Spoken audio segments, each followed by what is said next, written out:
책에 일본 얘기가 있더라고요. 많은 분들이 이제 한국 부동산이 일본의 전철을 따라간다 이런 얘기하시는 분들이 있는데 네네. 절대 그렇지 않다. 일본과 우리나라는 상황이 다르다라고 책에도 좀 적혀 있더라고요. 네네. 어떤 내용이었죠? 이제 앞으로 일본과 비슷한 일이 벌어질 거다라고 주장하는 분들이 굉장히 많이 이제 늘어날 것 같아요. 네, 제 생각도 그리고 그렇습니다. 일반인들도 이제 그렇게 믿을 만한 사람들이 많은데 문제는요, 이분들이 간과하고 있는 게 있어요. 일본의 주택 경기 하락 침체가 왜 이렇게 길게 일어나느냐, 그거를 인구 요인으로 뽑는 분들이 많거든요.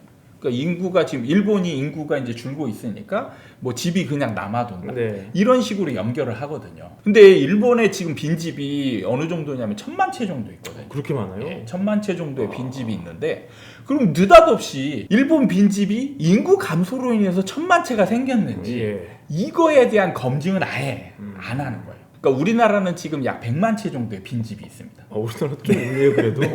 지방의 어떤 촌집 같은 거겠죠? 아니, 서울에도 있고 서울에도 있어요? 서울에도 있고 각 도시별로 빈집들이 예. 있어요. 근데 그게 누적돼 보면 100만 채 정도 빈집이 네. 있습니다. 비율로 보면 일본이 지금 얼마죠? 인구가 전체 인구가 1억 얼마 1억 한 2천 정도 네. 되니까 1000만 채 정도면 10% 좀 안 되게 이제 빈집이 있는 거잖아요. 저도 그 생각했어요.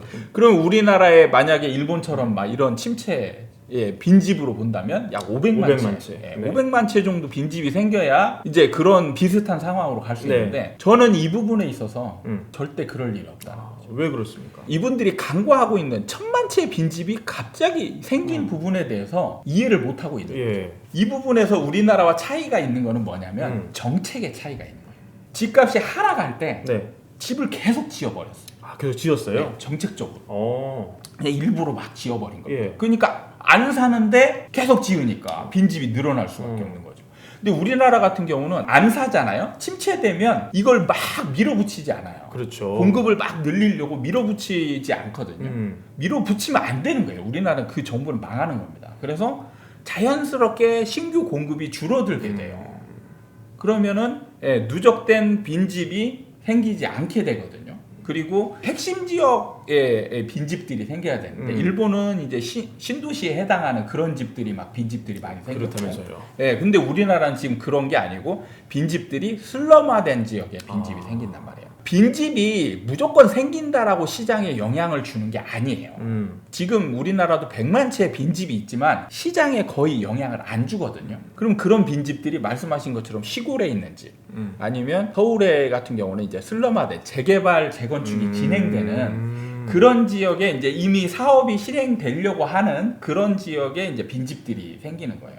그럼 이런 지역이 시장에 영향을 주느냐? 안 줘요. 우리나라 같은 경우는 정책의 큰 차이가 왜 그렇게 생기느냐? 저는 그게 국민성 차이라고 생각합니다. 국민성 차이요? 네. 코로나를 겪으면서도 우리도 이제 그 전까지는 잘 몰랐던 게 일본이 정치에 이렇게 무관심한가, 이런 부분에 대해서 잘 몰랐었는데 지금 코로나를 겪으면서 지금 느끼고 있는 거예요.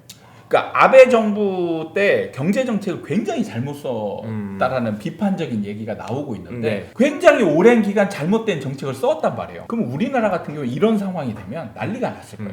국민들이 정부의 정책에 대해서 얼마만큼 반응을 하느냐. 그러니까 일본들은 거의 무관심하게 정부가 어떤 정책을 쓰건 간에 거기에 어떤 적극적인 반응을 안 한단 말이죠. 그러면 문제는 뭐냐면 정부가 잘못된 정책을 오랜 기간 수행을 할 수가 있게 되는 거예요. 일본 같은 경우는. 근데 우리나라는 그걸 절대 못하는 거죠. 그래서 집이 하락하는 동안에 집을 계속 공급하는 정책을 쓰니까 1000만 채라는 빈집이 어느 날 갑자기 뚝딱 생긴 것처럼 빈집이 생기는 거죠. 그로 인해서 사람들이 이제 집을 살 필요성을 못 느끼는 거고, 그로 인해서 침체가 계속 되는 거죠. 근데 우리나라 같은 경우는 하락 기간에는 공급이 어느 정도 줄어들고, 그리고 이제 이게 어느 정도 또 상승으로 전환될 시점에는 사람들의 투기 심리가 자극이 돼서 다시 과열이 되고 이런 상황이 반복된단 말이죠. 그래서 가장 첫 번째 요인은 일본과 우리나라의 가장 다른 점이 정책이다. 그다음에 두 번째가 일본은 전세라는 제도가 없어요. 우리나라는 전세라는 제도가 있어요. 그게 차이가 뭐냐? 80년대, 90년대 초에 이제 하락할 때 거의 90% 부동산 가격의 90%가 하락을 했거든요. 그러니까 밑에 지지선 역할을 하는 게 없이 그냥 무식하게 하락을 했단 말이에요. 그러니까 사람들이 그냥 완전 패닉 상태가 되는 거죠. 그래서 집을 사면 안 된다라는 인식이 굉장히 강하게 자리 잡아요. 잡는 거죠. 근데 우리나라는 전세대도가 하방 지지선 역할을 해요. 하락을 하다가 전세가를 만나면 하락을 멈추게 되거든요. 그럼 그게 어느 정도 선이냐? 보통 40% 선에서 멈춘다는 거예요.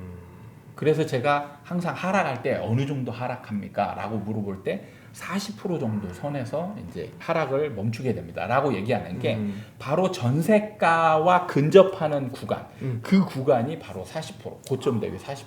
그 정도 하락하고 나면 더 이상 하락하지 않고 옆으로 좀 기다가 다시 상승하는 그런 상황이 벌어지는 거죠. 우리나라와 일본의 다른 점이나 그 상황을 구체적으로 알고 비교를 해야 되는데 이분들은 어떻게 생각하냐면 항상 옛날부터 우리나라는 그 일본이 선진국이다.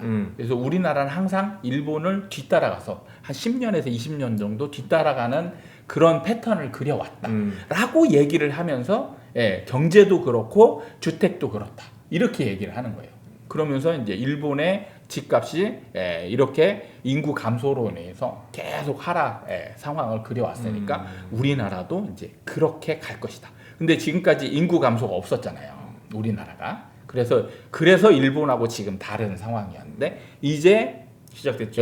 인구 감소가 이제 본격적으로 시작됐기 때문에 일본과 비슷한 길을 이제부터 이제 갈 것이다라고 주장하기가 가장 좋은 상황이 됐다라는 거예요. 그럼 이분들은 그렇게 주장할 수 있겠지만 그리고 이걸 믿는 분들이 굉장히 많겠지만 절대 우리나라는 일본과 같은 상황을 가지 않는다. 이렇게 보시면 됩니다. 알겠습니다. 네. 둔촌주공 얘기도 조금 여쭙겠습니다. 네. 지금 분양가가 평당 한 3,900으로 나오는 모양입니다. 네. 그럼 25평이 한 10억이 조금 안 되겠네요. 그죠? 33평, 4평이 한 13억 정도 될 것 같은데 네, 네. 주변 비교 대상이 되는 단지 시세가 뚝뚝 떨어지고 있거든요. 그렇죠. 어떻게 해야 될 것 같습니다. 워낙 이 분양하는 가구가 많잖아요. 4천 가구 넘는데 사실 지금 당장 미분양이 나올 가능성을 점쳐보자면 뭐 조금 희박하다고 볼 수 있죠. 어쨌든 그래요? 둔촌주공을 노리고 있는 사람들은 많으니까. 근데 이제 한간에 또 평형별로 네. 이제 구조에 대한 네. 얘기들이 많이 나오더라고요. 그러니까 참 이게 제가 사람들의 심리 변화가 이런 식으로 참 바뀌는구나 신기하다. 과거에는 전혀 문제가 안 됐던 거죠. 그렇죠. 과거에는 오로지 가격, 로또 가격에만 집중이 됐던 부분이 지금은 이제 뭔가 불안한 느낌이 나니까 이제 뭔가 트집을 잡을 만한 것들이 이제 눈에 보이기 시작한다라는 거예요. 중요한 거는 지금 분양이 되느냐 여부도 중요한데 네. 앞으로 이제 3년까지는 아니죠. 둔촌주공 반쯤 지었으니까. 반쯤 지었으니까 뭐 이제 2024년 네. 뭐 이 정도 이제 입주 예정인데 예. 그때쯤의 상황을 또 예측을 해야 되는 거예요. 그러니까요. 더 떨어질 수 있잖아요. 네. 시세가. 그러니까 주변 가격이 지금 가격에서 멈추면 둔촌주공이 약간의 메리트가 있을 수도 있는 거죠. 근데 문제는 둔촌주공의 분양가는 그대로 있는 거죠. 그대로 있는데 그렇죠. 주변 가격이 지금 앞으로 2년, 3년, 4년 더 떨어질 수 있단 말이죠. 네. 그러면 지금 헬리오시티나 뭐 아르테온이나 얘네들이 지금 어느 정도 이제 비교를 하면서 어느 정도 이게 적정 가격인가를 판단을 할 텐데 지금 이제 뭐 6억 얘네들이 6억 7억 떨어져서 이제 좀 불안하다는 얘기들이 나오고 있는 상황에서 여기서 더 떨어질 수 있다는 거예요. 그러면 이제 둔촌주공의 가격이 결코 안정된 시세 차익을 보장하는 가격이 아닐 수 있다라는 거죠. 만약에 입주 시점에 정말 이 분양받은 가격보다 주변 시세 가격이 훨씬 낮아지면은 네. 어떤 일이 발생하게 됩니까? 난리 나죠. 계약금 날리잖아요. 그러면 계약 안 하면. 이제 계약을 포기하는 사람은 많지는 않겠지만 이제 마이너스 피가 생기는 그러니까요. 거죠. 마이너스 피가 생기면 입주할 때 진짜 애를 먹어요. 그게 바로 이제 2008년도에 그 동네 비슷한 동네에 송파에서 이제 리센츠, 파크리온 뭐 얘네들이 같이 막 엄청난 숫자로 입주를 하거든요. 이때 난리가 났었거든요. 어떤 일이 벌어졌습니까 그때? 세입자들 못 맞추고 어. 주변에 전세가 뚝뚝 떨어뜨리고 분위기 다운되니까 가격 같이 떨어지고 이런 상황이 이제 연달아 일어나는 거죠. 그러니까 지금 둔촌주공 같은 경우도 지금 그런 역할을 할 가능성이 많은 거예요. 왜냐하면 입주 물량이 워낙 많으니까 이때 이제 세도 맞춰야 되고 예. 그다음에 입주할 때 뭐 1주택자라든지 2주택자 있는 사람들 같은 기준집을 팔아야 되고 그러니까요. 잔금을 치러야 될 사람들이 잔금 준비가 잘 안 되는 상황이 벌어지는 거예요. 마이너스 P가 생기면 생길수록 잔금 내가 보유해야 될 현금이 늘어나거든요. 원래 분양의 전형적인 패턴은 어떻게 되냐면 10% 계약금을 치르고 그죠? 그 다음에 이제 잔금 대출을 받죠. 그러면 60에서 70%까지 나오죠. 그러면 그러면 나머지 10%, 60에서 70% 하면은 20에서 30%를 잔금 때 또 현금으로 준비를 해야 된단 말이에요. 근데 이게 마이너스 P가 생기면 담보 가치가 떨어지는군요. 그렇죠. 담보 가치가 떨어지기 때문에 대출도 적게 나오고 대출이 적게 나오면 내가 마련해야 될, 준비해야 될 현금이 더 늘어나게 되는 거예요. 그럼 그거를 미리 예측하면서 많이 준비할 수 있는 사람은 많지 않아요. 그죠. 1억 정도만 더 늘어나더라도 엄청난 타격인데 사실 가격대가 있기 때문에 1억, 2억으로 끝나지 않을 수도 있는 거죠. 그런 다음에 투자자들 같은 경우는 전세 가격이 뚝 떨어지거든요. 예. 전세가율이라고 하죠.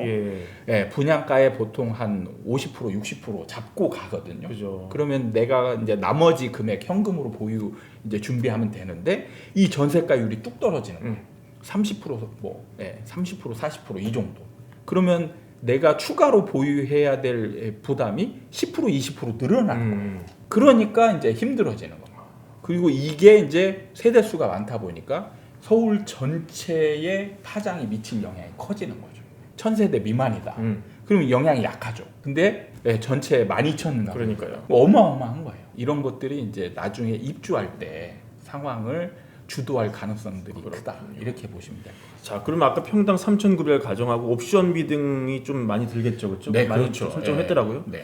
그럼 25평이 사실 10억이 넘고요. 네. 33평도 한 14억은 봐야 될 것 같아요. 그러니까 중도금 대출이 안 나올 수도 있는 그죠. 그런 상황들도 있고 그러니까 사실 뭐 미분양이 나냐 안 나냐 예측하기는 좀 이제 아주 애매한 구간에 네. 있어서 뭐 난다 안 난다 이렇게 이제 바로 판단하기는 어렵지만 상황이 아주 좋게 흘러가지만은 않을 가능성이 크다라는 거죠. 그러면 미분양은 차치하더라도 입주 시점에 마피는 좀 유력합니까? 가능성이 좀 가능성이 네. 있어 보이는 거군요. 네. 그러니까 왜냐하면 주변 가격들이 지금 계속 떨어지고 있기 때문에 지금 이 분양가로 가게 되면 이제 상대적으로 입주할 당시에 얘가 더 비싼 가격이 될 수도 있는 거예요. 주택 마련 주식 대박 매불이 하나면 오케이입니다. 매불이 구독 누르시면 부자 됩니다. 좋아요 누르시면 더 부자 됩니다.